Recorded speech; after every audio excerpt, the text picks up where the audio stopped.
My dreams are nightmares. How can I sleep?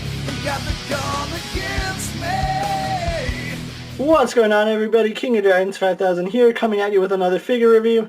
Today we'll be having a look at the Neca Alien Covenant, the Xenomorph. Here we do have the Xenomorph in the packaging. You can see the Xenomorph in all its glory. On the side we do have an image of concept art of the Xenomorph. We do have the Alien Covenant logo here, the Xenomorph's name here. On the side we have this really nice image of more concept art, again more Alien Covenant, and then just continuing that concept art. And then on the back we have a little bio for the entire movie, not of the Xenomorph.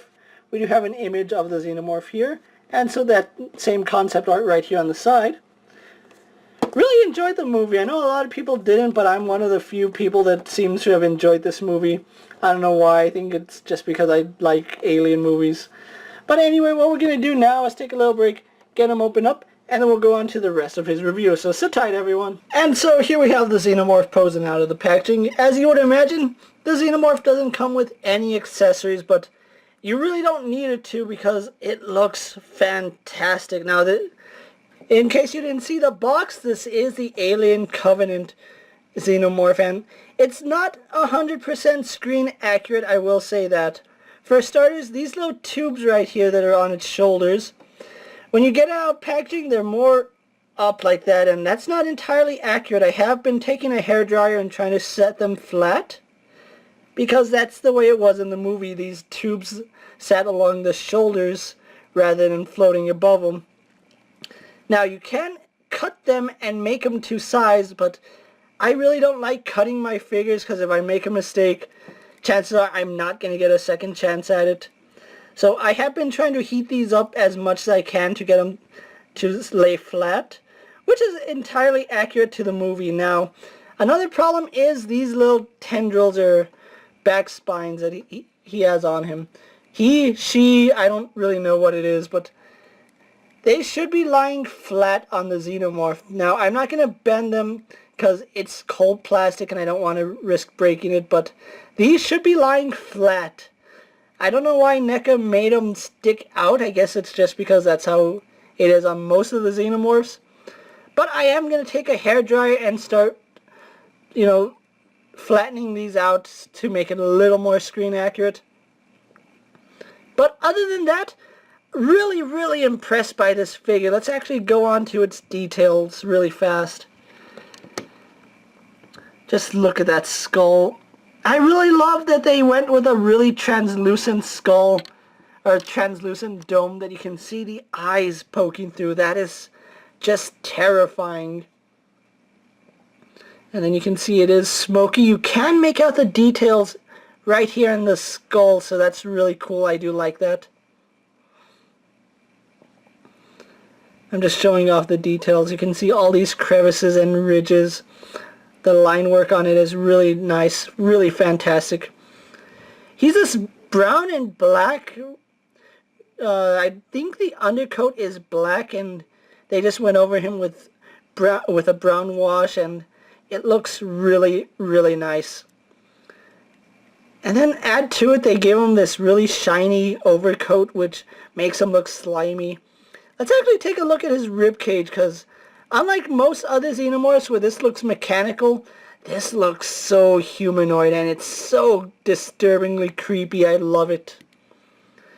Now, I did enjoy watching the movie. I'm in the minority in that, in which I enjoyed the movie, and I know a lot of people didn't, but you have to admire the amount of detail they put into him. You can see the tail is segmented. It's almost like it's nothing but bone, which I do like. And then we go on to his feet. Now, you can have the Xenomorph flat-footed, like this, or you can have it more animalistic on its toes. The look is really up to you. For me, I kind of like having one foot flat and then one foot with the toes raised. It just gives it this really creepy vibe. Like I said, it's just one of these figures that you have to respect the amount of details that's put into it. Even though it's not 100% screen accurate, it's still a really nice figure. And then even on its hands, it's creepy 6-digit hands. It has 6 fingers. It has a thumb and then the 5 digits right here. And then there's some like paint. It wasn't plastic, it was paint like just draped over the finger. But really love this figure. And as you would expect, it does come with the extendable second mouth. So you can recreate that shower scene. Don't have showers in space, people. That's the #1 thing. That's the best way to get attacked by a Xenomorph. Having space maritals in a ship, in the shower, it's just recipe for getting attacked by a Xenomorph. But anyway, speaking of the Xenomorph, it is incredibly tall, and this isn't even at full height. I have to keep it like this just to keep it in frame. I think total height, with it fully extended, it's about 10 inches. So really love the height on this figure, and it's just really bony. I love it.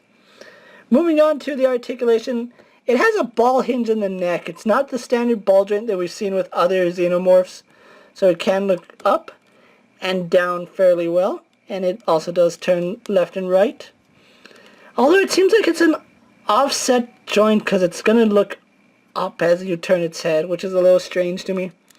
Arms on that ball hinge joint, which go out to about that far, does a full 360, spins right underneath the elbow, has a double bend in the elbow, has a forearm swivel. I don't really know why they do that. Has a hinge in the ankle, has a hinge in the wrist, which goes in and out and gives you some nice rotation. We move on to the ball peg in the torso, and it's a really nice joint. You can have the Xenomorph leaning side to side, back and forth, and like I said, it's a really nice joint, so they did a really good job there. Legs on a ball hinge, they go forward to about right there, back about that far, out, all the way out, which is pretty cool. It has a thigh swivel, double joint in the knee, although this joint really doesn't bend that much, so that is something to note. It does swivel at the knee as well.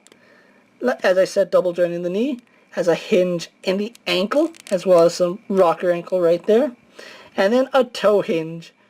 So all the articulation is there, which you would expect. And then let's move on to the tail, where it has a wireframe in the tail, so you can actually get the tail however you want it.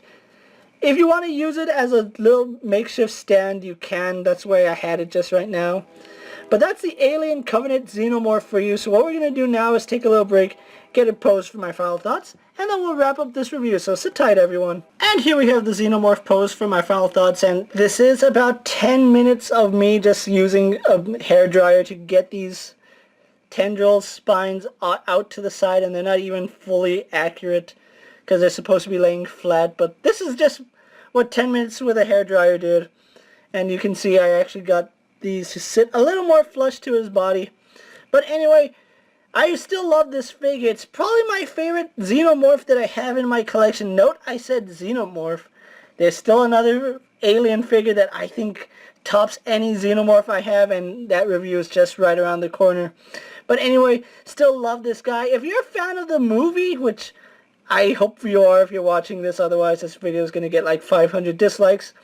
But if you're a fan of the Alien franchise, you're going to want to have this guy in your collection. It's still a really nice Xenomorph, and I have to say, really impressed with him. Really glad I found him. I was able to find my Xenomorph at Toys R Us, which, you know, Toys R Us has the Neca figure, so that's a really good buy.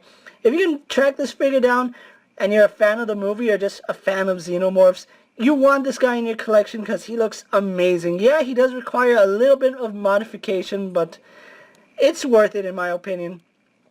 With that being said, guys, I'm KingofDragons 5000. Don't forget to like this video, leave a comment, subscribe to my channel. Go check out all my other Neca figures as well as all my other action figure reviews. As always, if there's a figure you would like to see me review, go ahead and let me know down in the comments, and I'll do my best to bring that figure to you. Until next time, guys, I'll see you later. Take care, everyone.